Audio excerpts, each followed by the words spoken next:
Saudi আরব প্রকাশ্যে ইরানের সাম্প্রতিক হামলা তীব্র নিন্দা জানিয়েছে।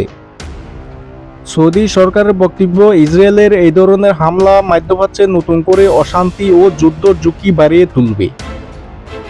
তারা আন্তর্জাতিক মহলকে শান্তি বজায় রাখতে এবং উত্তেজনা না ছড়ানো আহ্বান জানিয়েছে। কিন্তু এখানে তৈরি হয়েছে দ্বিধা আর প্রশ্ন। কারণ একদিকে ইরানের উপর হামলা নিন্দা করছে সৌদি আরব, আর অন্যদিকে নানানভাবে ইসরায়েলকে সাহায্য করছে বলে জানা যাচ্ছে। আন্তর্জাতিক বিশেষজ্ঞরা বলেছে, সৌদি আরব গোপনে ইসরায়েলকে আকাশপথ ব্যবহার করতে দিয়েছে। শুধু তাই নয়, ইসরায়েলের বিভিন্ন গুরুত্বপূর্ণ গোয়েন্দা তথ্য দিচ্ছে এবং যুদ্ধের জন্য লজিস্টিক বা প্রয়োজনীয় জিনিসপত্র সহায়তা করছে।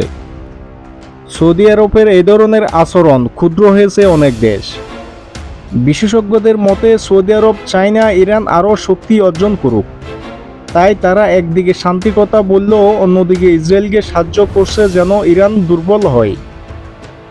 এই ধরনের দ্বিমুখী আচরণ পুরো মধ্যপ্রাচ্যে শান্তি হুমকির মুখে ফেলতে পারে।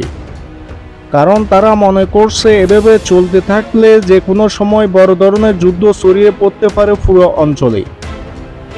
এখন সবাই দেখছে পরবর্তী সময়ে সৌদি আরব, ইসরায়েল এবং ইরান কী সিদ্ধান্ত নেয়, আর এর ফলে মধ্যপ্রাচ্যের ভবিষ্যৎ কোন দিকে যেতে পারে। নিউজ ডেস্ক, আন্তর্জাতিক দুনিয়া।